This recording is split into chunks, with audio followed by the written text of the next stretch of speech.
Hello everyone and very welcome to my YouTube channel Libuzz English Corner, which is related to English grammatical and literature videos. In our today's video, we are going to discuss another chapter from New Oxford Modern English Class 8, which is The Silver Lining. We will start with the words to know without wasting a single minute. First word is ambiguous. Ambiguous basically mean obscure or double meaning. Basically इसका मतलब होता है जब हमारे पास एक कोई word हो या कोई फ्रेज हो जो दो दो मीनिंग देती हो उसको हम कहेंगे एम्बिगियस सेंटेंसेस या फिर खाली ambiguous not having one meaning जिसका कोई एक मीनिंग ना हो। सेकेंड वर्ड है एंग्विश। एंग्विश का मतलब होता है डीप पेन। डीप पेन कोई भी हो सकती है, मेंटली या फिर फिजिकली। नेक्स्ट वर्ड हमारे पास है compatible. Compatible basically mean suited to और इन अकॉर्ड विद, जो हमारी कंपीटेंस का होता है, जो हम जैसा होता है उसको हम कहते हैं compatible. Fourth word is cuisine. Cuisine basically mean kitchen arrangements और स्टाइल ऑफ कुकिंग, या फिर आप कह सकते हैं कि जो अकॉर्डिंग टू द रीजन या फिर ट्रेडिशन के अकॉर्डिंग जो चीज़ होती है खाने पीने की, उसको हम कहते हैं क्यूजीन। नेक्स्ट वर्ड है डेंट। डेंट का बेसिकली मतलब है दो फिट टू डू समथिंग, जो उस काम करने के काबिल हो उसको हम कहते हैं डेंड। नेक्स्ट वर्ड इज डिन। डिन बेसिकली मीन नॉइस। अब कौन सी नॉइस? लाउड अनप्लेजेंट नॉइस, जो आवाज़ बहुत ऊंची होती है, अनप्लेजेंट होती है, हमें अच्छा नहीं फील होता उसको सुन के, उसको हम कहते हैं डिन। Next word is emphatically. Emphatically basically mean forcibly expressing with feeling and stress. मतलब in a forceful way जब कोई भी चीज़ express की जाती है उसको हम कहते हैं emphatically, किसी चीज़ पर emphasize करना, उस चीज़ पर जोर देना। Next word है fleeting. Fleeting basically mean passing rapidly. जब कोई चीज़ जल्दी से गुजर जाती है उसको हम कहते हैं fleeting. Next word is humdrum. Humdrum basically mean common place, dull, या फिर हम कह सकते हैं ऐसी जगह विच इज़ लैकिंग एक्साइटमेंट और वैरायटी, जहाँ पर एक्साइटमेंट ना हो, वैरायटी ना हो, ऐसी चीज़ जो बहुत डल हो, वो ऐसी जगह जो डल हो उसको हम कहेंगे हमड्रम। नेक्स्ट वर्ड है humiliation. Humiliation basically mean lowering of dignity और सेल्फ रिस्पेक्ट। जब किसी की बेइज्जती होती है तो उसको हम कहते हैं ह्यूमिलिएट होना। नेक्स्ट वर्ड है incoherent. Incoherent basically mean not easily followed और अंडरस्टूड, या फिर हम कोई ऐसी चीज़ कह सकते हैं जो बिल्कुल भी क्लियर ना हो, अनक्लियर। ठीक है, तो इनकोहेरेंट का मतलब जब हमें कोई बात समझ नहीं आती तो उसको हम कहेंगे incoherent. Next word is nonchalantly. Nonchalantly pronounce करना है। आगे ब्रैकेट में आप लोग देख सकते हो there is written pronounced nonchalantly, unexcitedly, calmly and coolly, कि जब कोई चीज़ हम बहुत आराम से और पुरसकून होकर करते हैं, कोई एक्साइटमेंट नहीं होती, बहुत सुकून से करते हैं, उसको हम कहते हैं nonchalantly. Next word is profuse. Profuse basically mean lavish, plentiful. ठीक है, लैविश होना, प्लेंटीफुल होना। In easy words we can say कि जब कोई भी चीज़ ज़्यादा अमाउंट में हमारे पास होगी तो उसको हम कहेंगे profuse. Next word is self conscious. Self conscious basically mean conscious, aware of one self and shy, कि कोई शाय हो, अपने आप के बारे में बहुत वो कॉन्शियस हो तो उसको हम कहेंगे self conscious. Next word is स्वार्थी। स्वार्थी basically mean dark in colour, कि कोई चीज़ अगर डार्क इन कलर है तो उसको हम कहेंगे स्वार्थी। Last word is trepidation. Trepidation basically mean alarm, या फिर अब इसको ईजी वर्ड्स में कह सकते हो जब हमें कोई घबराहट होती है, कोई हमें नर्वसनेस होती है for an event which is going to happen in future, so at that time we are going to say trepidation, घबराहट होना। So now we are clear with the words to know of the silver lining. हमने एक एक word के meaning को देखा और मैंने एक्स्ट्रा मीनिंग भी बताए ताकि आप लोग उनको भी नोट करो और अपने पास लिख कर उनको याद करो। अब हम चलेंगे चैप्टर की तरफ, वन बाय वन एक एक लाइन को एक्सप्लेन करेंगे और आगे देखते हैं कि स्टोरी में क्या कहा गया है। So first I will read some few lines and then I will translate the meaning. It is difficult to assess the range and quality of human emotions. Those with smiling, evergreen faces may have worm-like griefs yawning at their existence, and dull, idiotic-looking person may be blissful happy. कि ये बहुत मुश्किल है अंदाज़ा लगाना कि human किस emotion से गुजरा है, क्योंकि हमारे पास बहुत से इमोशंस होते हैं और ये हम अंदाज़ा नहीं लगा सकते कि कौन किस इमोशन से गुजर रहा है। Those with smiling evergreen faces, जिनके स्माइलिंग फेसेस होते हैं, बहुत खिलखिलाते चेहरे होते हैं, उन चेहरों के पीछे भी बहुत जो है ग्रीव्स होते हैं, गम होते हैं। और जो डल दिखते हैं, जो हमें शक्ल से इडियट टाइप लगते हैं, पागल टाइप लगते हैं, वो ब्लिसफुली बहुत हैप्पी होते हैं। Life is a strange humdrum affair where even a few moments of peace snatched should be probably be gratefully acknowledged। कि लाइफ जो है वो बहुत अजीब है, एक हम ड्रम सा अफेयर है। हम ड्रम क्या है कि लैकिंग एक्साइटमेंट और वैरायटी, कि हम कभी एक्साइटमेंट आएगी, कभी वैरायटी आएगी, कभी नहीं आएगी, कभी डल होगी। मतलब लाइफ जो है उसमें खुशी और गम दोनों एक साथ चलते हैं। Where even a few moments of peace snatch should be probably be gratefully acknowledge, जहाँ पे कुछ छोटे छोटे खुशी के लम्हे भी आपकी लाइफ को बहुत खूबसूरत बना देते हैं। I recently had the very pleasant experience of staying at a guest house in one of the hill resorts। मेरा एक खूबसूरत एक्सपीरियंस रहा है कि रिसेंटली मैं एक गेस्ट हाउस में रहा हूँ जो एक हिल रिसॉर्ट है। ठीक है, one of the hill resort, hill के ऊपर एक रिसॉर्ट है, मैं वहाँ पे रहा हूँ। A friend of mine had earlier warmly recommended the place to me। कि मेरा एक दोस्त है, उसने मुझे रेकमेंड किया है कि तुम वहाँ पे जाके रहो, claiming for it all the facilities which most of these boarding houses advertise but generally lack. मेरे फ्रेंड ने मुझे रेकमेंड किया कि मैं उस जगह पर जाके रहूं, क्योंकि बाकी जो भी जगह, जो भी बोर्डिंग हाउसेस हमें रेकमेंड करते हैं, जो चीज़ें हमें एडवर्टाइज करते हैं, लेकिन बेसिकली उनके पास वो होती ही नहीं है। लेकिन अगर मैं उस हिल रिजॉर्ट में जाऊं तो वहाँ पे हर किस्म की फैसिलिटी जो है वो मौजूद है। It was centrally situated, close to the post office, close to the market, close to the bus stand, and was yet isolated and away from the common din। कि ये जो है सेंट्रली सिचुएट कहाँ पे करता है, इसकी लोकेशन बताई गई है कि ये पोस्ट ऑफिस के भी नज़दीक है, ये मार्केट के भी नज़दीक है, ये बस स्टैंड के भी नज़दीक है, और ये जो है वो आइसोलेटेड है, मतलब अलग है कहाँ से, कॉमन डिन से। डिन क्या था, शोर शराबा, लाउड एंड अनप्लेजेंट नॉइस, कि वहाँ से ये बहुत दूर है, एक खामोश जगह है। There were pleasant views to had from there, वहाँ पर उस लोकेशन से हमें बहुत एक खूबसूरत और प्लेजेंट व्यू भी जो है वो हमें नज़र आता है। It had an excellent cuisine and I was well looked after by one of the most charming hostesses one could find anywhere। और मेरा वहाँ पे बहुत अच्छा एक्सपीरियंस रहा, वहाँ पे खाना बहुत अच्छा था, ट्रेडिशन के मुताबिक, कल्चर के मुताबिक, और वहाँ पे जो मेरे खिदमत करने वाले थे उनसे बढ़कर आज तक मैंने कोई भी नहीं देखा। I discovered that the place exactly corresponded to the details described, कि मैंने ये चीज़ नोट की है कि वो जगह जिस तरीके के उसके बारे में बताया गया था बिल्कुल उससे सिमिलर है। But it was the hostess particularly and her husband and their little daughter who really proved to be the center of attraction to me। लेकिन उस घर के अंदर उनकी हॉस्टेस, उनका हस्बैंड और उनकी बेटी एक सेंटर ऑफ अट्रैक्शन थी मेरे लिए। वहाँ से यहाँ पे स्टोरी स्टार्ट होती है। The lady had a very pleasant face, all smiles and kindness. अब जो लेडी थी, जो होस्टेस थी, जो वहाँ पे उनकी जो है देखभाल करती थी, अब उसका फेस डिस्क्राइब किया गया है कि वो बहुत एक प्लेजेंट फेस था उसका, उसके ऊपर स्माइल थी, काइंडनेस थी। The husband was very huge स्वार्थी man with large bony limbs. अब हस्बैंड क्या था, ह्यूज स्वार्थी मैन, स्वार्थी मतलब डार्क इन कलर, तो एक ब्लैक कलर आप लोग कह सकते हैं कॉम्प्लेक्शन थी वहाँ पे उसकी। तो जो हस्बैंड था वो ह्यूज स्वार्थी मैन था, लार्ज था, बोनी लिम्स थी उसकी। He was extremely well mannered, जो बहुत बहुत बहुत अच्छा वेल मैनर्ड इंसान था। Mrs. Ahad, the landlady, took me in hand the moment I arrived। She looked after my luggage, gave instructions regarding my room, had a cup of delicious coffee produced in no time। कि Mrs Ahad जो हैं, जो वहाँ की जो मालिक थी, उन्होंने फ़ौरन मुझे रिसीव कर लिया जैसे ही मैं वहाँ पर पहुँचा, और उन्होंने मेरे लगेज की, मेरे सामान की देखभाल भी की, और मुझे इंस्ट्रक्शंस दी मेरे रूम के बारे में, और फ़ौरन मेरे लिए एक डिलीशियस कप ऑफ कॉफ़ी जो है वो बनाकर ले आई।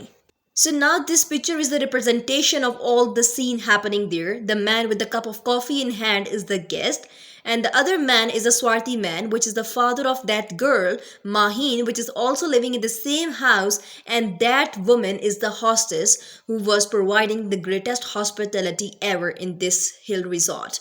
Now let's move forward and then put me at my ease by talking to me informally about myself and my visit. फिर उन्होंने क्या किया कि उन्होंने मुझे बहुत कंफर्टेबल किया अपने साथ, मुझे घर वाला माहौल दिया और फिर मुझसे इनफॉर्मली बात करना शुरू हो गए। इनफॉर्मली मतलब आम जो हम बातें करते हैं, फॉर्मल एक डिसेंट तरीका होता है। तो उन्होंने इनफॉर्मली मुझसे बात करना शुरू कर दी, मेरे बारे में पूछा, मेरे विजिट के बारे में पूछा कि मैं क्यों विजिट कर रहा हूँ। आई वॉज कम्प्लीटली वोन ओवर बाय द फैमिली, और मैं तकरीबन उस फैमिली से बहुत बहुत ज़्यादा इम्प्रेस हो गया था। It appeared as if I had known them for years, और वहाँ पे उनसे बात करके ऐसे लग रहा था कि जैसे मैं इस फैमिली को कितने सालों से जानता हूँ, ये मेरे ही अपने हैं। तो इस तरीके से ब्यूटीफुल हॉस्पिटैलिटी उन्होंने दिखाई, इनफॉर्मली बात की और उनको बिल्कुल फैमिली का माहौल जो है वो प्रोवाइड किया। While thus chatting with two of them, I became aware of the slightly built girl hiding behind the settee. She must have been about 8 and was sweet and charming like her mother, and was trying to avoid me. कि जैसे ही मैं उन दोनों से बात कर रहा था, मुझे एक और बात के बारे में पता लगा और मैंने ये बात नोट की कि एक लड़की बिहाइंड द सेटी मुझे देख रही है। मतलब सेटी हम कह सकते हैं एक सोफ़ा टाइप होता है, ठीक है। तो वो बिहाइंड द सेटी मुझे देख रही है और वो तकरीबन 8 ईयर्स की तो होगी, और वो भी इसी तरीके से स्वीट और चार्मिंग है जैसे कि उसकी मदर है, लेकिन वो मुझे अवॉइड करने की कोशिश कर रही थी। I could not help smiling. I saw that she was staring at me. और मैं अपने आप को रोक ना सका, मैं उसको देखकर स्माइल कर रहा था क्योंकि वो मुझे स्टेयर कर रही थी, घूर रही थी। I said, "What's your name?" and beckoned to her to come to me. मैंने उसको कहा कि तुम्हारा नाम क्या है, और मैंने उसको इशारा किया कि वो मेरी तरफ आए। The girl became immediately self-conscious, shook her head and stood where she was. Girl ने क्या किया, इमीडिएटली सेल्फ कॉन्शियस हो गई, मतलब वो शाय सी लड़की थी, अपने हेड को हिलाती है और वहीं पर स्टिल खड़ी हो गई। I called once more, hello come here dear. मैंने एक और बार बुलाया, हेलो डियर बेटा इधर आओ। She blushed and again shook her head. After a second she ran out. I thought I saw tears in her eyes. वो उसने blush किया और फिर उसने अपना हेड दोबारा हिलाया और वो कुछ सेकंड्स के बाद बाहर भाग गई। I thought I saw tears in her eyes, और मुझे ऐसा लगता है कि मैंने उसकी आंखों में आंसुओं को देखा है। आई suddenly become aware of an awkward pause in the room and turning to look at the Ahads. कि वहाँ पर एक ऑकवर्ड सा पॉज आता है, रूम में सब खामोश हो जाते हैं, और जब मैं अपना फेस अहाज की तरफ मोड़ता हूँ, I discovered that both of them were frowning a painful look on their faces. और मुझे ये लगता है, और मैंने ये डिस्कवर किया कि दोनों माँ और बाप के फेसेस के ऊपर एक बहुत पेनफुल एक्सप्रेशन है, दुख भरा एक्सप्रेशन है। Mr. Ahad said apologetically, "I am sorry, Mr. Nadeem. You see, our daughter cannot hear anything nor speak. That's why she did not come to you." Mr. Ahad ने apologetically in a sorry way उन्होंने कहा, I am sorry, Mr. Nadeem. अब guest का नाम क्या है? Mr. Nadeem. मैं आपसे सॉरी करता हूँ। आपने देखा हमारी जो बेटी है वो ना सुन सकती है ना बोल सकती है। That's why she did not come to you. इसी ही वजह से वो आपके पास नहीं आई। I gasped and muttering something about being sorry. I became confused and did not know what more to say, for I was feeling ashamed at my forwardness with a child who was obviously not in the position to respond to my approaches of friendship. I vaguely felt I had wronged her and her parents. अब उस time पर मैं बहुत confuse हुआ, मैं अपने मुंह में मटरिंग करता रहा, बड़बड़ाता रहा, क्योंकि मेरे पास उस टाइम पर अपनी फीलिंग्स को एक्सप्रेस करने के लिए कोई वर्ड्स नहीं थे। मुझे अपनी फॉरवर्डनेस पर शर्मिंदगी थी कि जिस तरीके से मैंने ओवर फेमिलैरिटी दिखाई और उस लड़की को, उसके पेरेंट्स को वहीं पे जो है वो मैंने गलत किया। It did not take me long to see that this was a situation the poor parents had to put up with almost daily, for every day one or two guests left and new one comes along. अब वो कहता है कि उन parents के साथ ये daily का सीन क्रिएट होता है कि कोई ना कोई गेस्ट आता है, वो उस बच्ची से बात करता है, बच्ची नहीं बोल पाती और उन बेचारों को अफसोस होता है. And at the every first meeting or soon afterwards, they would run into the child, be fascinated by her charm and beauty. फिर हर कोई आता है उसकी ब्यूटी और चार्म के साथ भी बहुत जो है वो इम्प्रेस होता है. And want to talk to her, to pet her and so on. उसको पैट करते हैं, उससे बात करते हैं. पैट मतलब उसके ऊपर इस तरीके से हाथ से जो है वो एक थपकी सी देते हैं और इस तरीके से ये डेली का सीन होता है कि कोई आता है और उसके बारे में पूछता है. And every time it would result in the child silently smiling, sighing and withdrawing. और हर दिन यही रिजल्ट आता है कि वो बच्ची खामोश होती है, वो मुस्कुराती है, वो उस चीज़ को देखती है, मतलब वो देखती है उस चीज़ को और जो है वहाँ से चली जाती है. Leaving looks of agony on the faces of her parents, और अपने पेरेंट्स के फेस के ऊपर एक दुख भरा इंप्रेशन जो है वो छोड़कर जाती है. Often, it would lead to lengthy explanations as to how the calamity had come about, for many of the inquisitive visitors liked to know if it was from birth or the result of an accident, whether anyone else in the family suffered from the similar disability, and if any treatment was being given. अब वो कह रहे हैं कि जैसे ही कोई guest आता है वो ज़रूर इस बात की एक्सप्लेनेशन लेता है, क्योंकि हर कोई जो है वो इंटरेस्टेड होता है कि ऐसा क्यों है. लोग पूछते हैं, विजिटर्स पूछते हैं कि क्या ये बर्थ से है या कोई ज़िंदगी में एक्सीडेंट हुआ उसकी वजह से है या कोई फैमिली डिसेबिलिटी है, और अगर है तो आप लोग कोई ऐसा ट्रीटमेंट करवा रहे हो या नहीं. The queries were answered by the parents haltingly and with obvious anguish. कि पेरेंट्स फिर रोज़ haltingly या फिर obvious anguish के साथ उस बात का नर्वसली जो है वो आंसर करते हैं. What struck me as the worst part of the situation was that the girl would be often gravely looking on, her eyes aghast with horror and self-pity, aware that she was topic of discussion. मुझे एक बात ने ये बहुत शक किया उस तमाम सिचुएशन में कि वो लड़की बहुत गौर से देख रही थी और ऐसे लगता था कि जैसे उसको पता है कि उसके बारे में बात की जा रही है. She had no other pastime than to run around the house or play with the servants. और उसके पास कोई अदर ऐसा पास टाइम नहीं था कि वो बच्चों के साथ खेली हो या सर्वेंट्स के साथ घर में खेली हो. She did not go to school as there was none there to cater for her needs. वो कोई स्कूल नहीं गई क्योंकि वहाँ पे ऐसा कोई स्कूल नहीं था जो उसके मुताबिक हो. They had tried to teach her at home but without success.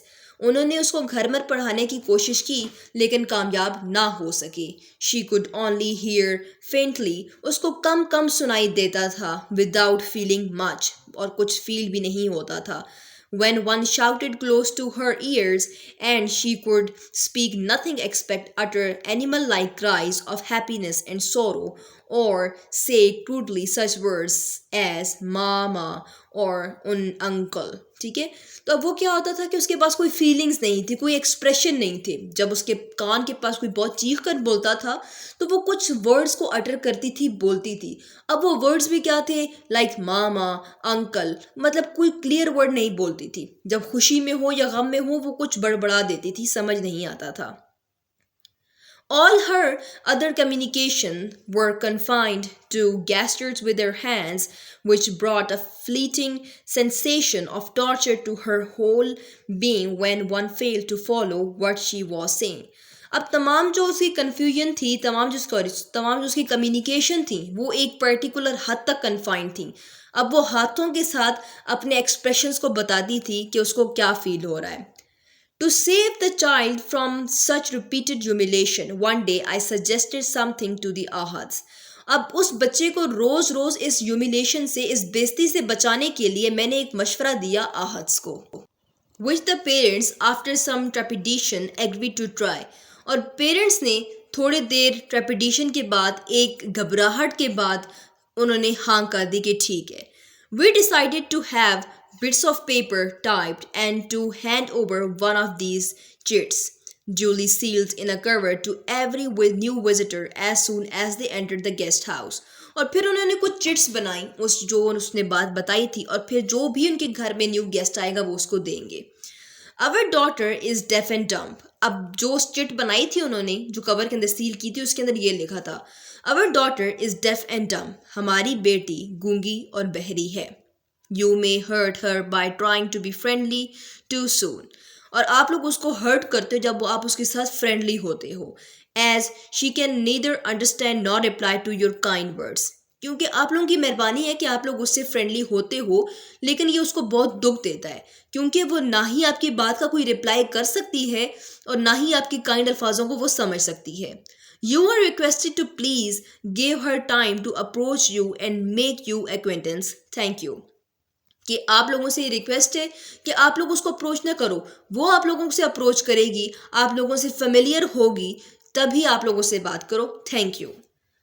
A line to the effect that they might be spared questions about her was removed by Mrs. Ahad on the plea that it would not be compatible with her spirit of hospitality.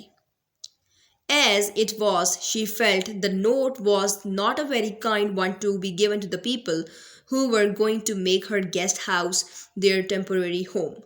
But she gave consent to save the girl untold misery and helplessness she experienced every time a stranger approached her. अब Mrs आहत को ये बात इतनी अच्छी नहीं लगी थी क्योंकि वो बहुत अच्छी हॉस्पिटैलिटी करती थी, और अगर किसी को ये लेटर मिले और वो उस लाइंस को पढ़े तो आई डोंट थिंक सो, और मिसेज आहत को ये लगता था कि वो वर्ड्स उसको अच्छे नहीं लगेंगे, उसकी हॉस्पिटैलिटी के भी खिलाफ हैं. लेकिन फिर भी उनको एक माइंड में बात रहती थी कि उनकी बेटी हमेशा इस बात से हर्ट होती है. The ruse worked well, even beyond our expectations, though a few sympathetic questions were still put to the parents. The poor child was spared. Later, the girl herself slowly became intimate with many of the guests. The Ahad felt relieved and thought that at least one of their problems were temporarily solved. But they had a strange visitor one day. अब फिर ये जो मशवरा जिस आदमी ने उनको दिया था, जिस गेस्ट ने दिया था, वो बहुत अच्छे तरीके से काम करने लग पड़ा. लोग उस लड़के से ज़्यादा जल्दी घुलते मिलते नहीं थे, लेकिन अब वो खुद उनसे जो है वो फ्री होती थी तो वो उसके लिए भी बहुत ज़्यादा हेल्पफुल था. लेकिन एक दिन बहुत अजीब सा विजिटर उनके घर में विजिट करता है. It was late in the afternoon, and I was talking to the landlord about some packed lunch that I needed the next day. I was planning a short excursion by myself to a group of caves nearby. The landlord was in a hurry arranging things for a new guest who had booked a room for the season and was supposed to be moving in any movement arriving by the mail train. अब क्या हुआ कि afternoon के अंदर ये वाक़या सारा पेश आया कि लैंडलॉर्ड जो है वो कुछ उसको ऑर्डर किया, बात कर रहा था कि मुझे लंच चाहिए, पैक चाहिए, ठीक है, क्योंकि वहाँ से जब उसने निकलना था. And sure soon enough a young man came in with a Potter carrying his luggage. और फिर एक यंग मैन आया, अपना लगेज जो है वो उठाकर लेकर आया. He was barely 25, clad in an ill-fitting tweed suit with dropping shoulders and wide trousered bottoms. अब उसकी बेरली तकरीबन एज 25 थी और उसके पास एक सूट था जो उसको इतना अच्छा फिट भी नहीं था, शोल्डर्स उसके गिरे हुए थे और उसने वाइट ट्राउज़र पहना हुआ था, खुला ट्राउज़र पहना हुआ था. आई होप कि आपको यहाँ तक स्टोरी बिल्कुल क्लियर होगी. So please subscribe my channel for further English, grammatical, educational and literature videos on the daily basis. आगे स्टार्ट करते हैं. Because of the journey he looked untidy, his hair, his necktie, his shoes, all unkempt and needing attention, but he had a cheerful face and jet black eyes sparkling with vitality. अब वो बहुत लंबी journey कर कर आया हुआ था, इसी वजह से वो बहुत अनटाइडी, गंदा नज़र आ रहा था. उसके हेयर अनटाइडी थे, उसकी नेक टाई अनटाइडी थी, उसके शूज़ अनटाइडी थे, लेकिन तमाम चीज़ों को साइड पे रखते हुए उसकी आंखें बहुत स्पार्कलिंग थी. ठीक है. Mr. Ahad stepped forward and asked, Mr. David, I presume. The young man looked closely at his face, smiled and nodded. Room number 18, please. Everything is ready. Mister Ahad उनके पास गए, उनसे बात की। मिस्टर डेविड, मेरा अंदाज़ा आपका नाम मिस्टर डेविड है। Young man closely look at face, smile and nodded. Mister जो यंग मैन था उनकी चेहरे की तरफ देखता है, स्माइल करता है, अपना सर हिलाता है कि हाँ। फिर मिस्टर अहद उसको कहते हैं कि रूम नंबर 18 आपके लिए हर चीज़ तैयार है। The young man again looked at him, smiled and nodded. फिर यंग मैन दोबारा उसकी तरफ देखता है, स्माइल करता है और अपना सर हिला देता है। He paid the potter who bowed low, for he was not asked to return the change, and disappeared. अब जो उसके साथ सामान उसको छुड़वाने आया था उसने उसको पैसे दिए और रिटर्न भी नहीं लिया। The young man gave me a brief friendly look and sat before a huge book which the landlord had pushed before him, making the necessary entries about himself as he intended stay. इसके बाद landlord ने उसकी तमाम entries कराई क्योंकि entries कराना बहुत ज़रूरी थी। At this time, he discovered the sealed envelope containing the typed chit lying on the table, addressed to him by name. He took the cover and tore it open. फिर क्या किया कि उसने देखा कि एक सील्ड लेटर जो है वो टेबल पर पड़ा हुआ है। उसने उस लेटर को उठा के उसको फाड़ा और उसके अंदर से जो इन्वेलप है वो निकाला। इन्वेलप को फाड़ के उसके अंदर से जो लेटर है वो निकाला। This coincided with the entry of the landlady into the room. She hurriedly asked her husband if this was the new guest, and having received confirmation, came forward and shook hands with the young man. Did you have a nice journey, Mr. David? She asked with a sweet smile. फिर भागती हुई land lady आई, Mrs Ahad. उन्होंने कहा कि ये हमारे new guest हैं। Mister Ahad ने कहा हाँ ये हमारे न्यू गेस्ट हैं। वो भागती हुई उनके पास गई, उनसे स्माइल की और उनसे पूछा कि आपकी जर्नी कैसी रही mister David. The young man smiled and nodded nonchalantly, as if to say, well, neither very pleasant nor very pleasant. Would you like to have a hot bath immediately or tea first? अब young man ने अपना sir हिलाया और nonchalantly जो है अपना sir हिलाया और बोला कि ठीक है, अच्छी रही, very pleasant, not very pleasant, ना ही इतनी अच्छी थी ना ही इतनी बुरी थी। फिर उन्होंने पूछा कि क्या आप पहले हॉट वाटर से नहाना पसंद करेंगे या तो आप पहले चाय पसंद करेंगे। The young man pursed his lips and shrugged his shoulders, obviously implying that one would be as good as the other and that he had no preferences, कि उसकी कोई preference नहीं है, जो उसको मिल जाए वो ही बेहतर है। Both the landlord and the landlady were now slightly disconcerted by a word they inferred to be their guest's pride and arrogance, since they had not even deigned to reply adequately to their polite inquiries. अब दोनों landlord और land lady बहुत confuse थे कि किस तरीके का एक एरोगेंस वाला बिहेवियर है कि वो किसी बात का जवाब ही नहीं दे रहे। The young man meanwhile took out the typed chit and started reading it. As soon as he had gone through it, he looked around astonished. The little girl Maheen was at the movement playing in the courtyard. We could see her sitting near the flower beds. The young man looked at all of us with a smile and darted out towards her. Now, this is very strange, Mrs. Ahad cried out in a protest. How rude he is! He should not have ignored our request like this. The landlord put it in more mildly. अब फिर क्या हुआ कि Mrs Ahad को भी गुस्सा आया कि क्या हुआ कि उस गेस्ट ने क्या किया। मिस्टर डेविड ने उस चिट को फाड़ा, उसके अंदर से देखा उसमें क्या लिखा है, तमाम कुछ देखा और ऊपर स्माइल पास की और कुछ भी नहीं बोला। अब मिसेस आहद को गुस्सा आ गया कि हमने एक इस तरीके की पोलाइट रिक्वेस्ट की है कि उनको बजाय कि वो किसी बात का रिप्लाई करें, उन्होंने कुछ भी नहीं बोला। अब यहाँ पे स्टोरी ज़्यादा इंटरेस्टिंग हो रही है और आप लोगों का इंटरेस्ट साथ साथ जो है वो डेवलप हो रहा है। I too was a bit upset, for it was very obvious that our effort to save Maheen embarrassment from strangers were going to fail in this instance. और मैं खुद भी बहुत परेशान था, ये लैंडलॉर्ड के वर्ड्स हैं, कि अब देखें कि उन्होंने अपनी बेटी को सेव करने के लिए, अपनी बेटी को एम्बेरसमेंट से बचाने के लिए उन्होंने ये सब कुछ किया और उस टाइम पर उनको ये लग रहा था कि उनकी ये एफर्ट जो है वो इस गेस्ट के सामने फेल हो रही है। After a few moments, we all walked out to the veranda, and I was apprehensive of that impending look of anguish on the faces of the parents and the child. कुछ moments के बाद वो veranda की तरफ गए। Veranda basically in open raised area होता है, ठीक है, ओपन होता है साइड से। तो वहाँ पर गए और उनको ये लग रहा था कि अब उनके पेरेंट्स मतलब उनके ऊपर, उनके बच्चे के मुंह के ऊपर, फेस के ऊपर क्या होगा, एक पेनफुल लुक आएगा। क्यों? क्योंकि जब गेस्ट उससे बात करेगा और वो आगे से बोल नहीं पाएगी तो वो एक शर्मिंदगी होगी उस बच्ची के लिए। The scenes that confronted us was something was least expected, और जो हमने वहाँ पे देखा वो वहाँ पे एक्सपेक्ट नहीं कर सकते थे। The strange young man was reclining on the grassy ground and Maheen was sitting on his lap. He was showing her the flowers. अब वो स्ट्रेंज आदमी गया वहाँ पे जाकर बैठा, ठीक है, एक कंफर्टेबल पोजीशन में जाकर बैठा और माहीन उसकी लैप में जाकर बैठी और वो उसे फ्लावर्स दिखा रहा था। And suddenly, like the sound of gun exploding, the shrill animal-like laughter of Maheen pierced the air.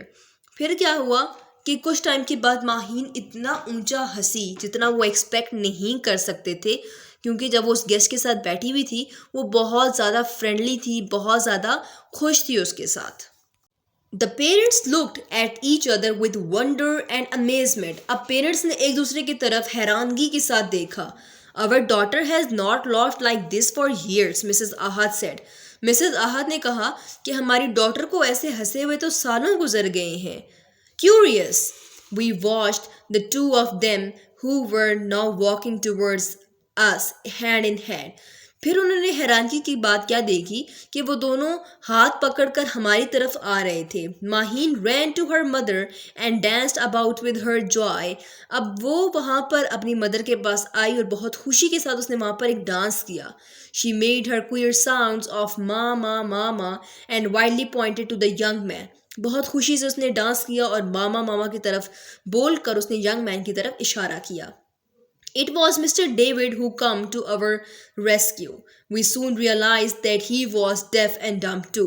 हमें बाद में इस बात का अंदाज़ा हुआ कि मिस्टर डेविड खुद भी डेफ और डम्प है, न बोल सकते थे न सुन सकते थे।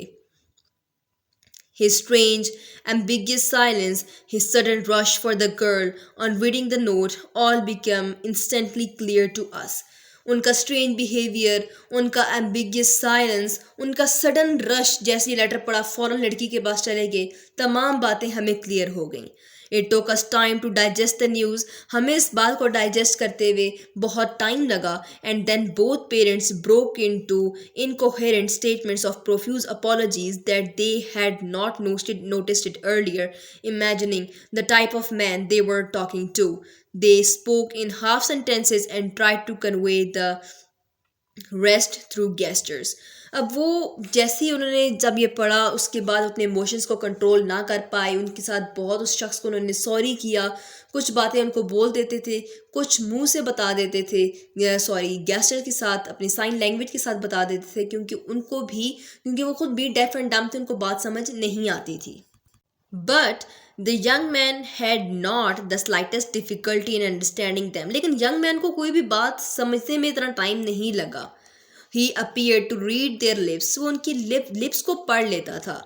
He gracefully acknowledged their warmth and either nodded or shook his head in reply.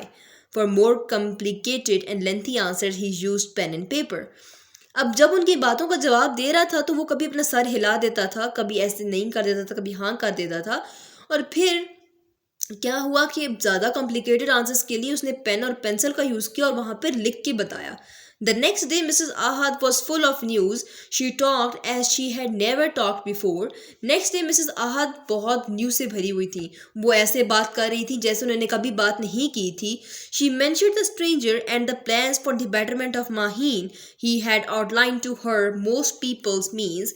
He had himself been educated in one of such institutions abroad and had now returned to Pakistan to render the same useful service to others by starting a school here. She almost broke down with gratitude when she said that he had agreed to accept Maheen as the first pupil.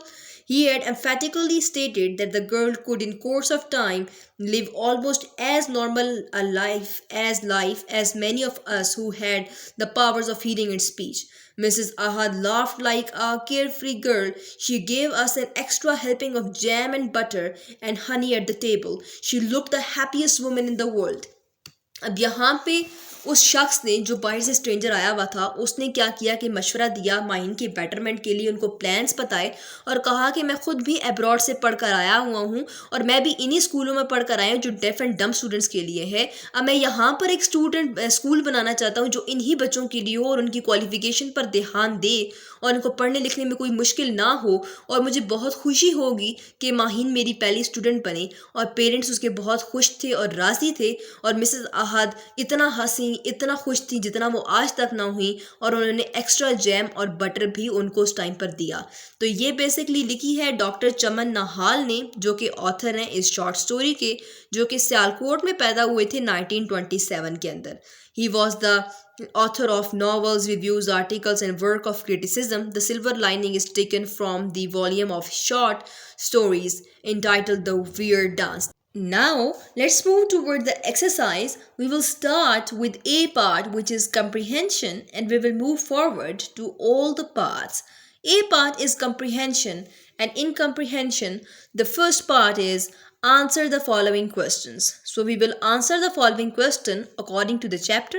But before moving forwards, it's again a request to subscribe my channel, Liva's English Corner, for further English, grammatical, educational, and literature videos on the daily basis. So without wasting any time, let's start with our question and answers. First question is, why does the author believe that it is difficult to assess the range and quality of human emotions? Question का meaning है कि author को ये क्यों लगता था कि ये बहुत डिफ़िकल्ट है एक ह्यूमन इमोशंस का अंदाज़ा लगाना, क्योंकि ह्यूमन के पास बहुत बहुत ज़्यादा इमोशंस होते हैं। ठीक है, तो हमने यहाँ पर बताना है कि ऑथर को ऐसे क्यों लगता था। The author believes it is difficult to assess the range and quality of human emotions because, अब ऑथर को लगता था कि ये बहुत मुश्किल है ह्यूमन इमोशंस का अंदाज़ा लगाना। क्यों? क्योंकि it is usually not possible to tell what griefs people have by merely looking at their appearances। क्योंकि हम किसी के फेस के ऊपर से उसके दुख का या उसकी खुशी का अंदाज़ा नहीं लगा सकते। अब चैप्टर के स्टार्ट में अगर आप देखो तो उन्होंने बोला है कि हर स्माइल के पीछे कोई ना कोई गम होता है, और हम कोई डल या फिर इडियाटिक पर्सन हो तो वो बहुत एक अच्छा और एक खुशी के पीछे होता है। तो वो ये कह रहे हैं कि कभी भी हम इंसान के फेस को देखकर उसका अंदाज़ा नहीं लगा सकते। सेकेंड क्वेश्चन है, in what ways for the Ahad guest house is suitable place to stay, कि अहद का गेस्ट हाउस जो है, जो कि वहाँ पर मौजूद था हिल टॉप पे, वो एक परफेक्ट प्लेस क्यों है रहने के लिए। The Ahad guest house was a suitable place to stay. It was near the bus stand, the market and the post office, yet far enough away to be peaceful। अब आप लोग ये भी लिख सकते हो कि far away from the din मतलब noisy area। तो एक कुछ बेनिफिट्स ये है कि बस स्टैंड के नज़दीक था, मार्केट के नज़दीक था, पोस्ट ऑफिस के नज़दीक था और शोर से दूर था। The views were pleasant and the cooking was very good and the hostess was charming। Cooking बहुत अच्छी थी, व्यू बहुत खूबसूरत था, और जो वहाँ पे मेहमान नवाज करने वाले लोग थे, जो लोग वहाँ पर रहते थे, वो बहुत चार्मिंग थे और खुश होते थे। अब हम चलते हैं इसके सी पार्ट की तरफ। आई होप आपको फर्स्ट टू पार्ट समझ आ गए होंगे। जस्ट जो बात अभी हमने चैप्टर में पढ़ी है वही हमने यहाँ पे एक्सप्रेस कर देनी है। सी पार्ट है, व्हाट मेक्स द ऑथर से he felt as if he had known the family for years। अब ऑथर को ये क्यों लगता है कि जिस तरीके से उन्होंने उसको फील करवाया, तो उसके बाद उसको लगता था कि वो इस फैमिली को सालों से जानता है। क्यों जानता, उसको ऐसे क्यों लगा था। The Ahads were very kind to their guest and looked after them. ठीक है, अब जो आज थे वो बहुत काइंड थे अपने गेस्ट की तरफ और लुक्ड आफ्टर देम वेल, और उनका अच्छा ख्याल रखते थे। Mrs. Ahad took the narrator in hand the moment he arrived. She saw to his luggage, gave instructions about his room, and gave him a cup of coffee. She put him at his ease. Mr. Ahad too treats his guest with courtesy. Maheen was very shy due to her deafness and अब ये बात उन्होंने यहाँ पर explain किया कि यहाँ पर आप लिख सकते हो, यहाँ तक डेफनेस तक लिखो, उसके बाद एंड पे लिख दो the narrator was one over by the entire family. यहाँ तक इनफ है। कुछ बातें आप लोग बीच में से स्किप कर दो, कुछ वर्ड्स अपने आप को ईजी करने के लिए इस क्वेश्चन के अंदर। तो एज अ होल हम ये लिखेंगे कि मिसेस आहद बहुत चार्मिंग थी, उन्होंने उनके लगेज का ख्याल रखा, उनको रूम की इंस्ट्रक्शन दी, कप ऑफ कॉफ़ी दी। इसी के साथ साथ उन्होंने क्या किया, मिस्टर आहद भी बहुत अच्छे और काइंड थे, उनकी रिस्पेक्ट की। और माहीन थोड़ी सी शायद थी क्योंकि वो डेफ थी बेचारी, तो वो उनसे इतना खुलकर बात नहीं कर सकती थी। लेकिन जिस तरीके से उन्होंने इनफॉर्मली उनसे बात की गेस्ट के साथ, मिस्टर नदीम के साथ, तो उनको लगता था कि वो इस फैमिली को सालों से जानते हैं। डी पार्ट है, in what manner did the author try to make friend with Maheen? What was the reaction from number 1 Maheen to her parents? अब किस अंदाज के अंदर उस गेस्ट ने, नरेटर ने माहीन से दोस्ती करने की कोशिश की? पहला रिएक्शन माहीन का बताएं, दूसरा उसके पेरेंट्स का बताएं। The author asked Maheen what her name was. ठीक है, सबसे पहले उसने ऑथर ने उस माहीन का नाम पूछा। Smiled at her and beckoned to her, उनकी तरफ देखकर स्माइल किया और beckon किया, बुलाया उनको अपनी तरफ। Number 1 Maheen reacted by blushing and running out of the room with her tears in her eye. Maheen का रिएक्शन क्या था कि उनकी आंखों में आंसू आए और वो गार्डन की तरफ भाग गई। और 2 उनके पेरेंट्स की तरफ का ये रिएक्शन था कि parents frowned with painful looks on their faces. Mrs. Ahad then apologetically explained the author why the girl had behaved like this. अब पेरेंट्स के मुंह के ऊपर, फेसेस के ऊपर there was a painful look and they explained the guest that their daughter is deaf and dumb, she can't speak and can't reply to their kind words. E part हमारे पास है, which phrase or statement tells us that Ahad did not much care for the question put by the visitor about their daughters? अब ऐसी कौन सी phrases हैं या ऐसी कौन सी स्टेटमेंट्स हैं जो हमें बताती हैं कि जो आहद हैं, क्योंकि उनके घर में सुबह शाम गेस्ट आते थे, रोज़ एक नया गेस्ट आता था और उनकी बेटी के ऊपर क्वेश्चन करता था, तो कौन से ऐसे वर्ड्स या फिर फ्रेजेस हैं जो बताते हैं कि उनको उन क्वेश्चंस का कोई ख़ास फ़र्क नहीं पड़ता था? इस बात का उन्होंने आंसर देना है। तो वो क्या करते थे, विद, अब यहाँ पे थोड़ी स्पेलिंग मिस्टेक है, विद पेंटेड ओक्स नहीं है, विद पेनफुल लुक्स है। ठीक है, with painful looks on their faces and और, ठीक है, कि या तो वो उनके फेस के ऊपर पेनफुल लुक होती थी एंड, या फिर आप लोग और लिखो कि the queries were answered by the parents haltingly and with obvious anguish, या हेल्टिंगली या फिर ऑब्वियस एंग्विश के साथ उनका आंसर किया जाता था। फर्स्ट या सेकंड और से पहले आप लोगों को जो सूटेबल लगे आप वो लिखो। आप पहला भी लिख सकते हो कि with painful look on their faces. I hope कि आप लोगों को यहाँ तक बातें बिल्कुल क्लियर होंगी। अब हमने क्या करना है कि कुछ क्वेश्चंस हमें दिए गए हैं और हमें ये कहा गया है कि ये ज़्यादा डिफ़िकल्ट हैं, तो आप लोग पहले इनको आंसर करो। तो चैप्टर को हमने बहुत डिटेल में पढ़ा है। आई होप सो कि आप लोगों को एक एक बात क्लियर होगी। पहले एक गेस्ट आया मिस्टर नदीम, फिर दूसरे गेस्ट मिस्टर डेविड आए और उनकी तमाम प्रॉब्लम्स को सॉल्व किया। अब हम देखते हैं कि ऐसे कौन से क्वेश्चन है जो इतने मुश्किल है मेरे स्टूडेंट्स के लिए। एफ पार्ट हमारे पास है, Mister Ahad said apologetically I am sorry Mister Nadeem. Mister Ahad ने सॉरी अंदाज में कहा कि Mister Nadeem I am sorry. Who was he sorry, कि वो किसको सॉरी करता था। Give more than one reason, कि वो किसको सॉरी कर रहा था, और आप लोगों ने एक से ज़्यादा आंसर बताने हैं, एक से ज़्यादा रीज़न बताने हैं। तो mister Ahad was sorry because Maheen had not gone to mister Nadeem. Mister Ahad को सॉरी उन्होंने इसलिए कहा मिस्टर नदीम को, क्योंकि उनकी बेटी जब उन्होंने बुलाया तो वो बजाय उनके पास आने की वो बाहर भाग गई। तो आई होप आपको इस क्वेश्चन का आंसर समझ आ गया होगा। Before moving forwards, it's again a request to subscribe my channel Laiba's English corner for further English grammatical and educational videos on the daily basis. इसी के साथ लाइक करें, कमेंट करें if you have any question, और share करें with your friends and family. मैं link provide कर दूंगी प्लेलिस्ट का, जिसके अंदर बाकी चैप्टर्स क्लास 8 के भी अवेलेबल होंगे। इसी के साथ साथ क्लास 3 के चैप्टर्स के ऊपर भी मैंने वीडियो बनाई है, from new Oxford modern English and from SNC studies. आप लोग उसको भी जाकर देखो, उसका लिंक भी मैं डिस्क्रिप्शन में प्रोवाइड कर दूंगी। और एट द एंड यहाँ पे हमारे पास एक टेंसेस की एक्सरसाइज आएगी। For that I will recommend you to watch my 1 hour video for the clearance of your concept. Next question की तरफ चलते हैं। Why do you think the Ahads agreed after some trepidation to try out the author's suggestion of a way to deal with the questions of the visitors. इस question में हमसे basically ये पूछा गया है कि आपको ऐसा क्यों लगता है कि अहाद ने एग्री किया था ऑथर की बात से। अब ऑथर ने क्या सजेशन दिया था कि एक लेटर पे लिख के रख दो, जब भी कोई नया विजिटर आएगा उसको आप सबसे पहले वो इन्वेलप दो ताकि वो उसको पढ़े और उनकी बेटी से क्वेश्चन ना पूछे। तो अहाद ने आफ्टर सम ट्रेपिडेशन, थोड़ी सी घबराहट के बाद ये बात को जो है वो एग्री किया था। तो अब इसका आंसर होगा they must have been worried about whether the plan would work and concerned that if it did not work it might cause Maheen anguish।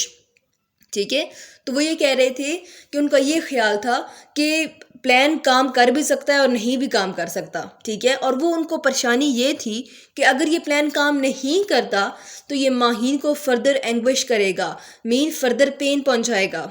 Pen can be both physical and mental. तो वो ये कह रहे हैं कि काम कर गया तो ठीक है, वो तो बहुत अच्छी बात है, लेकिन अगर काम नहीं करेगा तो उनकी बेटी को और ज़्यादा तकलीफ होगी जितनी उन विजिटर्स के क्वेश्चन से भी नहीं होती थी। ये हमारा था ए पार्ट, जिसके अंदर हमने कंप्रीहेंशन किया और हमने डिफरेंट क्वेश्चंस के आंसर किए। अब हम चलते हैं अपने क्वेश्चन नंबर 2 की तरफ। Comment on the italicised words in the following. अब हमने उन चीज़ पर कमेंट करना है, उन वर्ड्स पर कमेंट करना है जो इटैलिसाइज्ड हो, मीन जो थोड़े से तिरछे लिखे हुए होते हैं, वर्ड जो थोड़े से कर्व के अंदर लिखे होते हैं, हमने उनके ऊपर कमेंट करना है। फर्स्ट हमारे पास सेंटेंस है Mrs. Ahad, the landlady, took me in hand the moment I arrived। अब यहाँ पे क्या लिखा हुआ है? took me in hand, ये हमारे पास है, तो इसका आंसर होगा कि Mrs Ahad the land lady looked after me the moment I arrived, कि उन्होंने मेरी देखभाल की मैं जैसे ही पहुंचा। अब यहाँ पे लैंड लेडी का एल नहीं लिखा हुआ, आपने एल लिखना है।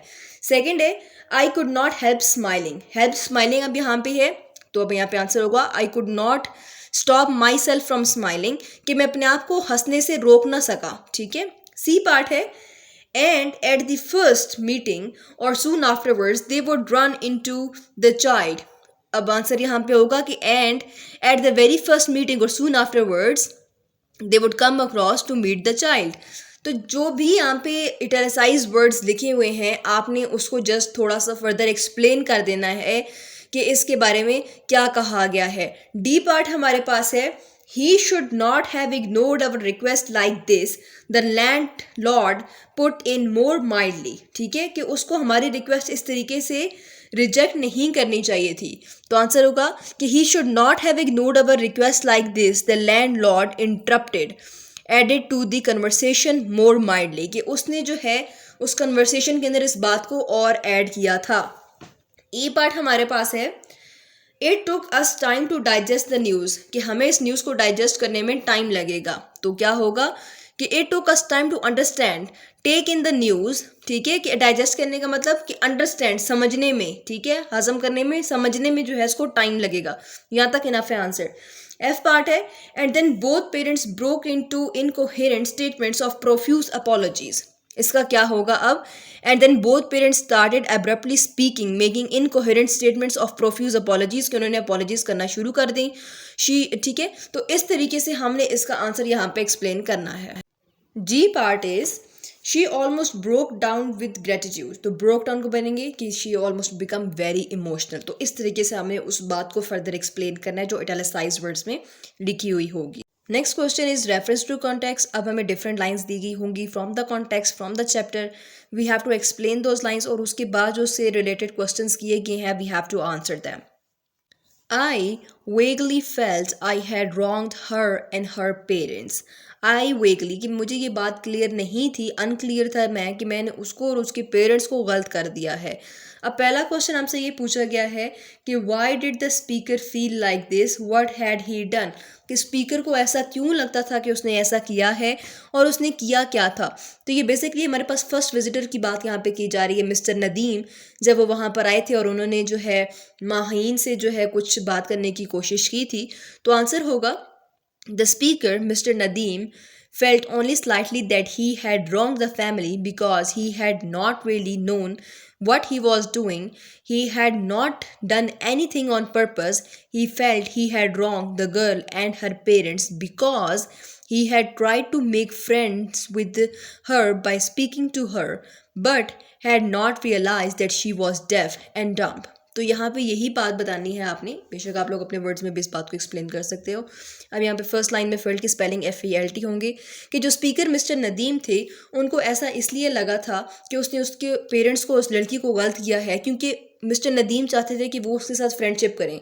उन्होंने उनको इधर बुलाया था, बैकएंड किया था, लेकिन वो लड़की जो है आंखों में टीयर्स देकर बाहर भाग गई थी क्योंकि उसको अंदाज़ा नहीं था मिस्टर नदीम को कि वो लड़की डेफ और डम्प है। वो उसके साथ फ्रेंडशिप करने की कोशिश कर रहे थे। तो ये इस क्वेश्चन का आंसर है। नेक्स्ट क्वेश्चन हमसे ये पूछा गया है कि what did he do to make the situation better. Situation को बेहतर करने के लिए मिस्टर नदीम ने क्या किया था।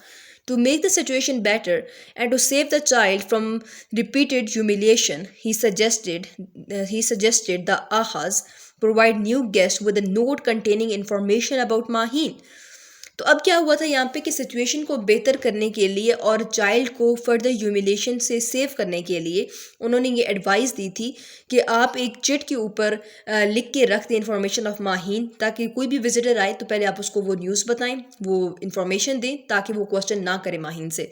तो यहाँ पे चाइल्ड की स्पेलिंग CHILD और इन्फॉर्मेशन की स्पेलिंग का I स्टार्ट में नहीं है, तो INFORMATION। सी पार्ट हमारे पास है अब next reference to the context. अब इसको हमने समझना है कि at this time he discovered the sealed envelope containing the typed chit lying on the table address to him by name. तो ये जब नेक्स्ट गेस्ट आए थे मिस्टर डेविड, तो उनकी बात कर रहे हैं कि who discovered the envelope, envelope को किसने डिस्कवर किया था। तो सबसे पहले इनवेलप जब देखा था तो मिस्टर डेविड ने देखा था कि जब वो आए थे और वहाँ पे जब अपने वो साइन कर रहे थे, अपने रजिस्टर में एंट्री वगैरह कर रहे थे, उन्होंने देखा था कि उनके नाम का जो है एक इनवेलप पड़ा हुआ है। तो ये किसने देखा था, मिस्टर डेविड ने। What had happened immediately prior to this, कि इसके बाद फौरन क्या हुआ था। इसके बाद ये हुआ था कि mister David was greeted by mister Ahad and made entries about himself in the register. ठीक है, तो अब यहाँ पे क्या हुआ था कि मिस्टर डेविड जो हैं वो ग्रीट किए गए थे बाय मिस्टर आहद से, और उन्होंने अपनी एंट्रीज की थी किसके अंदर, गेस्ट हाउस रजिस्टर के अंदर। जब भी कोई गेस्ट आता था तो वो अपनी एंट्री करके आता था। सी हमारे पास है what was in the envelope and what did it से। हमें बहुत अच्छे तरीके से पता है क्योंकि हमने चैप्टर में बहुत बार इस क्वेश्चन को रिपीट किया है कि उस इन्वेलप के अंदर क्या था और वो क्या बात रिपीट कर रहा था, उसके अंदर क्या लिखा हुआ था। तो in the envelope was the information the Ahaz had provided about Maheen, कि इन्वेलप के अंदर एक छोटी सी चिट थी जिसके अंदर आहाज ने, जो वहाँ के जो ओनर थे, लैंडलॉर्ड और लैंड लेडी, उन्होंने इंफॉर्मेशन प्रोवाइड की थी माहीन की, and the fact that she was deaf and dumb, DUMB dumb, और ये इन्फॉर्मेशन बताई थी कि वो डेफ है और डम्प है ताकि उससे कोई जो है फर्दर क्वेश्चंस ना किया करे। डी पार्ट हमारे पास इसका है what did the person do immediately after this, कि उस शख्स ने, मिस्टर डेविड ने, इसको पढ़ने के बाद क्या किया था। Immediately after this, Mr. David looked around astonished. Mr. David ने हैरानी से इधर उधर देखा। Saw Maheen sitting outside in the garden. देखा कि माहीन जो है वो बाहर गार्डन में बैठी है। फिर मिस्टर आहद की तरफ देखा and mister Nadeem with a smile and darted out to Maheen. ठीक है, और फिर जो है वो फ़ौरन माहीन के पास चले गए। ठीक है, तो आपको आई होप कि आपको आंसर समझ आ गया होगा कि उन्होंने सबसे पहले इधर उधर हैरानगी से देखा, फिर उन्होंने उनकी तरफ जो है वो ध्यान से देखा, मिस्टर नदीम और आहद की तरफ, और फिर जो है वो माहीन के पास गार्डन में चले गए। यहाँ पे कुछ स्पेलिंग मिस्टेक्स हैं, टाइपिंग में थोड़ी प्रॉब्लम हुई है, तो I will be aware of this in the next video. For today's video I am really very sorry. कुछ स्पेलिंग की मिस्टेक्स हैं, वो आपको मैं साथ साथ जो है वो क्लियर कर दूँगी। सी हमारे पास है reference to the context, she looked happiest women in the world. ये हमें चैप्टर के एंड पे हमने ये लाइन देखी थी, किसके बारे में, मिसेस आहद के बारे में, कि जब उनको पता लगा कि माहीन का एक स्कूल भी मिस्टर डेविड खोल रहे हैं तो वहाँ पे वो पढ़ सकती है, लिख सकती है, तो उस टाइम पर जो है वो बहुत जो है वो खुश हुई थी। तो who is the statement about, ये स्टेटमेंट किसके बारे में है, ये मिसेस आहद के बारे में है। नेक्स्ट क्वेश्चन हमारे पास है why was the person happy, कि वो पर्सन हैप्पी क्यों था। वो पर्सन कौन, कि मिसेस आहद जो हैं वो हैप्पी क्यों थी। रीज़न मैंने आपको बताया है कि माहीन का स्कूल वगैरह जो है मिस्टर डेविड ने कहा था कि वो अब्रॉड से पढ़ कर आए हैं, वो खुद भी डेफ एंड डम्ब थे, और उन्होंने जो है वो यहाँ पे स्कूल खुलना था और Maheen can be there first pupil. तो आंसर होगा कि Mrs Ahad was happy because Mr. David had outlined to her and her husband some plans for the education and the betterment of Maheen. He had told that her there were schools for such pupil and that he himself intended starting one and that Maheen could be his first pupil. कि वो यही बताना चाह रहा था कि माहीन की betterment के लिए उन्होंने कुछ प्लान्स बताए और ये कहा कि मैं भी जो है बच्चों के लिए स्कूल खोलना चाह रहा हूँ, स्टूडेंट्स लाइक माहीन जो नहीं सुन और बोल सकते, तो उनके लिए मैं ऐसे स्कूल खोलना चाह रहा हूँ, माहीन मेरी पहली स्टूडेंट हो सकती है. तो that's why she was very happy. C part is that what she did do to show her happiness कि Mrs. Ahad laughed out like a carefree girl. She gave guests an extra helping of jam and butter and honey. B part is working with the words. अब हमने करने हैं working with the words और हमें दिए गए हैं different words जिनके हमने meaning देखने हैं. जिसको चैप्टर के अंदर मीनिंग नहीं दिए गए, हमने मीनिंग देखनी है डिक्शनरी से और इनको अपने सेंटेंसेस के अंदर हमने यूज़ करना है. फर्स्ट वर्ड हमारे पास है हेलिंग, हेलिंग फ्रॉम. ठीक है, खाली हेलिंग या फिर हेलिंग फ्रॉम. हेलिंग का बेसिकली मतलब होता है कमिंग फ्रॉम, उस जगह से बिलोंग करना. ठीक है, जब एक शख्स एक जगह से बिलोंग करता है तो हम बोलते हैं कि she is hailing from there. तो सेंटेंस के अंदर यूज़ करते हैं she is hailing from a small town in mountains, कि वो माउंटेन्स के अंदर से एक स्मॉल टाउन है, वहाँ से वो बिलोंग करती है. सेकेंड वर्ड हमारे पास है फॉरवर्डनेस. फॉरवर्डनेस का बेसिकली मतलब होता है ईगरनेस, कि जब एक पर्सन जो है वो किसी चीज़ में बहुत ज़्यादा एक्साइटेड होता है, ईगरनेस शो करता है, उसमें दिलचस्पी रखता है, तो हम बोलेंगे फॉरवर्डनेस. ठीक है, सेंटेंस के अंदर यूज़ करते हैं The team's forwardness in start the game showed how excited they were. कि टीम की फॉरवर्डनेस, टीम की एक्साइटमेंट, ईगरनेस इस बात का सबूत देती है कि वो गेम स्टार्ट करने के लिए बहुत ज़्यादा एक्साइटेड है.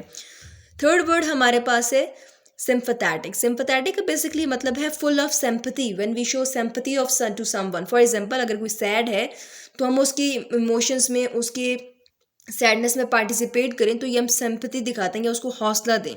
ठीक है, तो आगे हमारे पास सेंटेंस है कि my friend was sympathetic to my feelings when I was upset, कि वो जो है फुल सिंपैथी शो कर रही थी मेरे फीलिंग्स के साथ कि जब मैं अपसेट थी.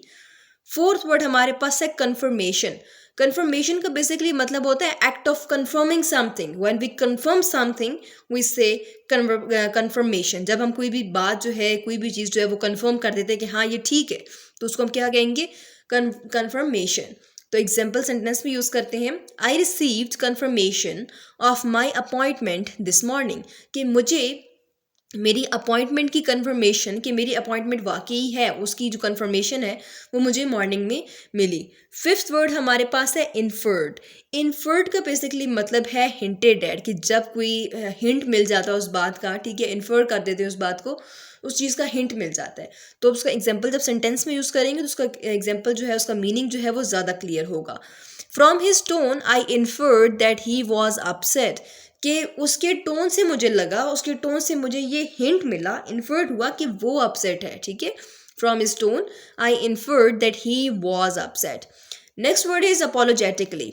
अपोलोजेटिकली मीन रिग्रेटफुली. जब when we are sorry about something, so we say apologetically or regretfully. तो इसका सेंटेंस होगा she smiled apologetically after bumping into me, कि मुझे टक्कर मारने के बाद उसने अपोलोजेटिकली स्माइल की, रिग्रेटफुली. ठीक है, एक सॉरी वे में. ठीक है, कि ताकि जो है माफ़ी जो है वो मिल जाए, अगला बंदा माइंड भी ना करे. She smiled apologetically after bumping into me, मुझ में लगने के बाद. Seventh word is hospitality. Hospitality mean मेहमान नवाजी करना, फ्रेंडली और regular reception of a guest. जब किसी गेस्ट का रिसेप्शन करते हैं, मेहमान नवाज होने को हॉस्पिटैलिटी कहते हैं. The family showed great hospitality by welcoming us. ठीक है, कि फैमिली ने जो है वो बहुत हॉस्पिटैलिटी दिखाई by welcoming us into there home. उनके होम में जब हम वेलकम किया तो उन्होंने बहुत अच्छी हॉस्पिटैलिटी दिखाई, बहुत अच्छी मेहमान नवाजी दिखाई. तो ये था हमारे पास सेवंथ वर्ड. नेक्स्ट वर्ड हमारे पास है इंटीमेट. इंटीमेट का क्या मतलब है? इंटीमेट का बेसिकली मतलब होता है हमारे पास क्लोज इन एक्वेटेंस, ठीक है, कि एक्वेटेंस के अंदर क्लोज होना या फिर फेमिलियरिटी, ठीक है, किसी चीज़ से फेमिलियर होना, तो उसको हम कहते हैं इंटीमेट। क्लोज इन एक्वेटेंस जो हमारे एक्वेटेंस में नज़दीक हो, ज़्यादा क्लोज फ्रेंड तो नहीं कह सकते, लेकिन ये वो शख्स होता है जिसको हम थोड़ा बहुत जो है वो जानते होते हैं।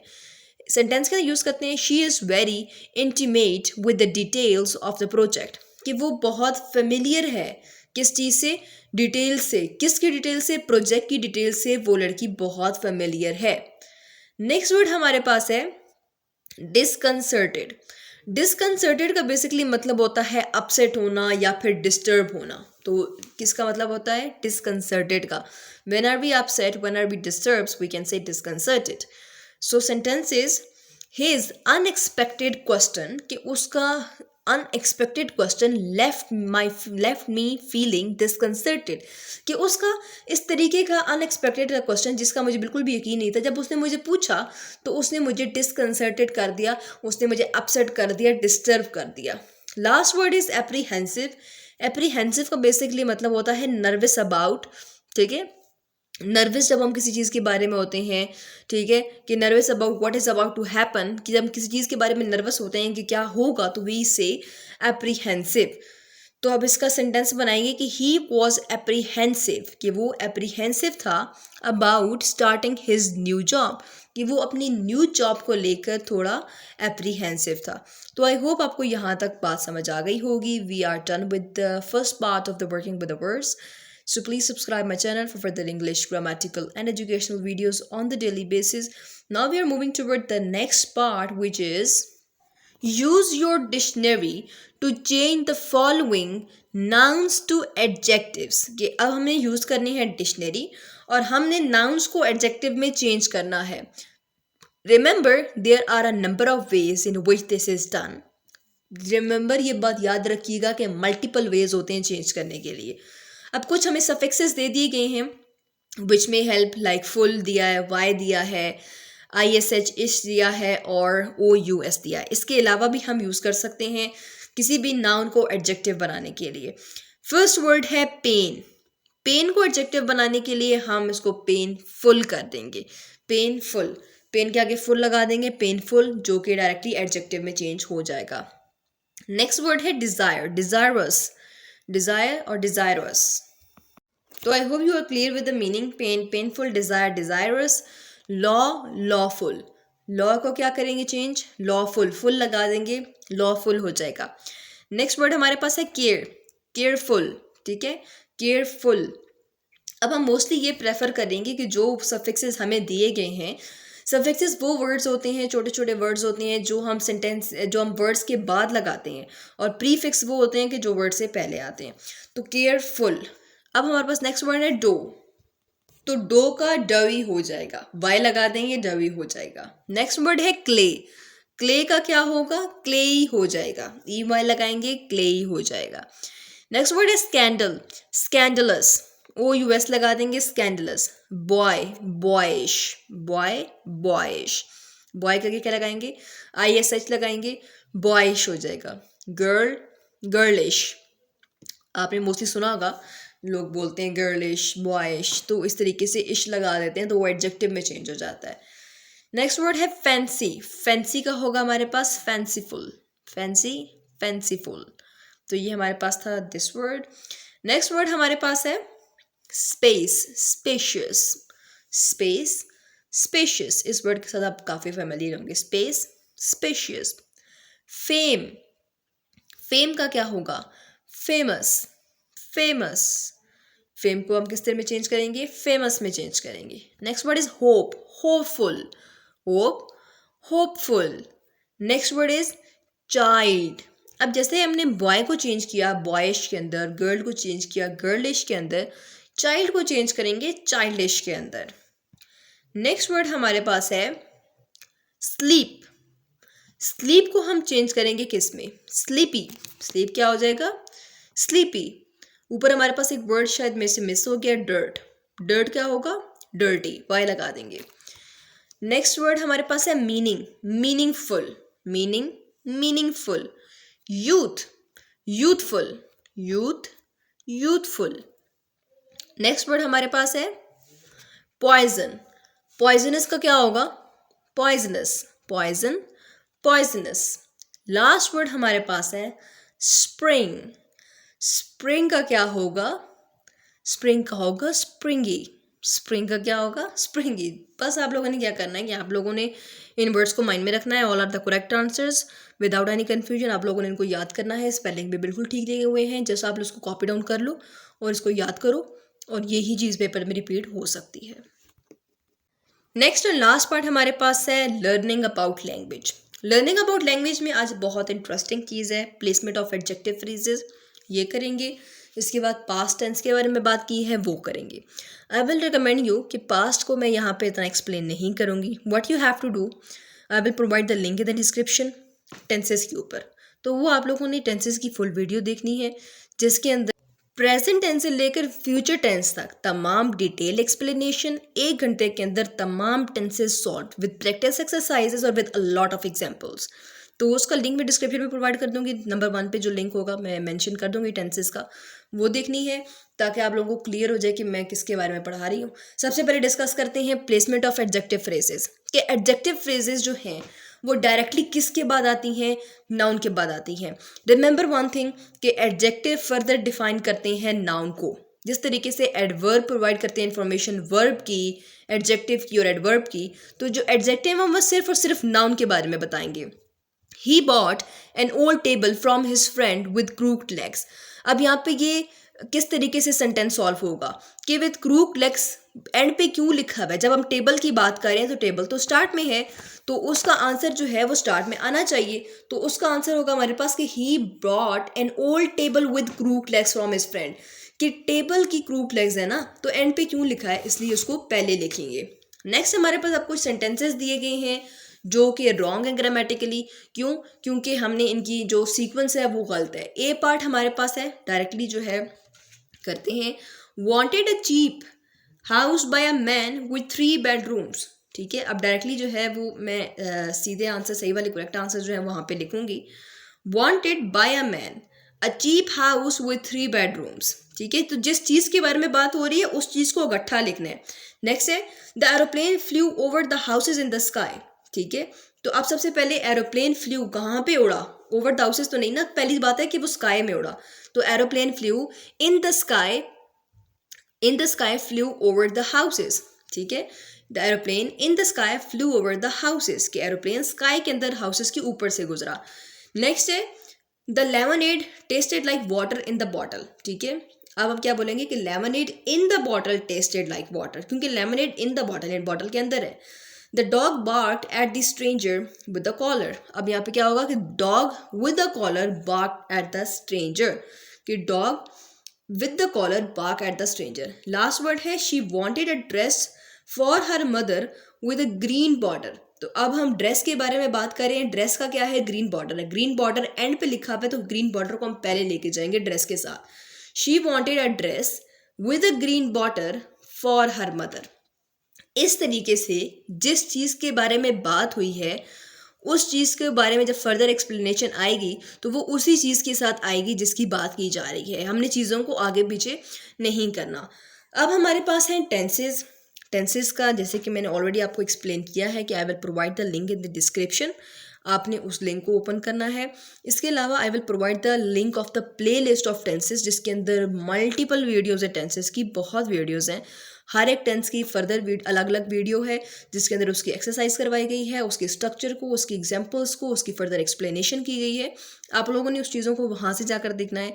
मैं बार बार जो है वो टेंसेस की वीडियो नहीं बनाऊंगी। मैंने फाइनल वीडियोज़ जो है वो तमाम बनाकर मैंने अपलोड कर दी हैं। आई will provide the link of 1 और टेंसेस वीडियो और उसके साथ प्लेलिस्ट का। प्लेलिस्ट में जो आप लोगों को ईजी लगे आप लोग वो जाकर देखो।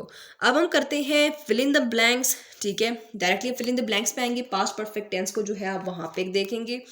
Fill in the blanks with the simple past or the past perfect tense of the verb given in the bracket।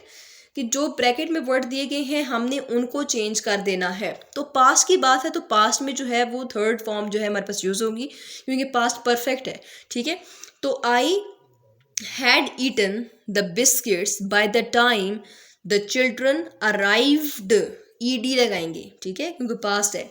Bye the time she went, ठीक है, she went to the hospital her uncle blank, her uncle died. इस तरीके से हमने इनको solve करना है, ठीक है। सी पार्ट हमारे पास है when we reached the hall the film started and we missed the beginning. D part, I wish they blank in their application earlier, I wish they put in their application earlier, put की third form भी put होती है। Just यहाँ पे हमने forms change करनी है। they blank their 2 minutes when the display blank, यहाँ पे क्या होगा, they had not there in 2 minutes when the display began, ठीक है, they had not been there 2 minutes when the display began, यहाँ पे हो गया। नेक्स्ट है the dog blank hungry, the dog, अब बी का क्या चेंज होगा, बी को हम चेंज कर देंगे वॉज में, बी की फॉर्म्स होती हैं एम आर वॉज वगैरह, ठीक है। The dog was hungry, it had not eaten, it had not eaten anything for 2 days। इस तरीके से आप लोगों ने सॉल्व करना है। लास्ट 2 का आंसर आपके लिए सॉल्व किया गया है, आप लोगों ने इसको देखकर जो है वो सॉल्व करना है। आप लोगों ने जस्ट इनकी फॉर्म्स को चेंज करना है जो यहाँ पे अवेलेबल हैं, ठीक हो गया। तो पास्ट परफेक्ट टेंस का फॉर्मूला हमारे पास है, सब्जेक्ट होगा, हमारे पास हेल्पिंग वर्ब में हैड यूज होगा, वर्ब की पास्ट पार्टिसिपल फॉर्म यूज होगी और प्लस एट द एंड हमारे पास ऑब्जेक्ट यूज होगा। अब हमने एक एक्सरसाइज पीछे छोड़ी है, वो एक्सरसाइज सॉल्व कर लेते हैं कि हमने क्या करना है कि make a similar table for the verbs talk and drink. इनका हमने टेबल बनाना है, जिस तरीके से I set, I said, I shall said का जो हमारे पास है टेबल बना हुआ है for the clearance of your tenses. और फिर हमने क्या करना है कि then make a table for the verb, ठीक है, sing using the third person singular he instead of the first person singular I. Third person हमने यूज करना है यहाँ पे, third person singular instead of I use करने के। तो अब हम चलते हैं उस एक्सरसाइज की तरफ। अगर आप पहले 1 और वीडियो देखोगे तो आप लोगों को ये बात बहुत ज़्यादा इजी लगेगी। हमने वहाँ पर स्ट्रक्चर और एग्जांपल्स दोनों को डिस्कस किया है। यहाँ पे हम डायरेक्टली सॉल्व करते हैं। प्रेजेंट टेंस के अंदर हमारे पास जो सिंपल होगा उसके अंदर होगा आई टॉक, कंटिन्यूस में होगा आई एम टॉकिंग, परफेक्ट में होगा आई हैव टॉक्ड, ईडी लगाएंगे, थर्ड फॉर्म लगाएंगे, और परफेक्ट कंटिन्यूस में होगा आई हैव बीन टॉकिंग। अगर हम पास्ट के अंदर जाएंगे तो होगा आई टॉक्ड, यहाँ पे हम ईडी फॉर्म लगाएंगे। कंटिन्यूस में होगा आई वॉज टॉकिंग, परफेक्ट में होगा हैड लगेगा, यहाँ पे कोई हैव और हैज़ नहीं लगेगा, सिर्फ हैड लगेगा। I had talked, I had been talking होगा परफेक्ट कंटिन्यूस में। फ्यूचर के अंदर हमारे पास जब भी हमारे पास आई होगा और वी होगा तो उसके साथ हम शेल लगाएंगे, आई शेल टॉक, ठीक है। तो इसके बाद हमारे पास कंटिन्यूस में होगा आई शेल बी टॉकिंग, ये हमारे पास होगा किसमें, कंटिन्यूस में, आई shall be talking. I shall be talking के बाद परफेक्ट में होगा आई शेल हैव टॉक्ड, ठीक है, और I shall have been talking होगा हमारे पास परफेक्ट कंटिन्यूस में। नेक्स्ट हमारे पास है drink, I drink, I am drinking, I have drunk, I have been drinking. Remember one thing कि जब भी आपके पास कंटिन्यूस आएगा, किसी का भी कंटिन्यूस हो, चाहे प्रेजेंट हो, पास्ट हो या फ्यूचर हो, what you have to do, you have to use first form of verb plus ING, ठीक है। इसके बाद हमारे पास है पास्ट, आई ड्रैंक, ठीक है। इसके बाद हमारे पास कंटिन्यूस में आई वॉज ड्रिंकिंग, पास्ट में हमारा आई हैड ड्रंक। इसके बाद परफेक्ट कंटिन्यूस में होगा I had been drinking. So future के अंदर हमारे पास होगा I shall drink, I shall be drinking, I shall have drunk, I shall have been drinking. तो ये था हमारे पास chapter the silver lining. In today's video, I have explained from start to end the silver lining. We have covered from words to know to the exercise. So please don't forget to subscribe my channel, Laiba's English Corner, for further English, grammatical and educational videos which are uploaded on the daily basis. Thank you so much.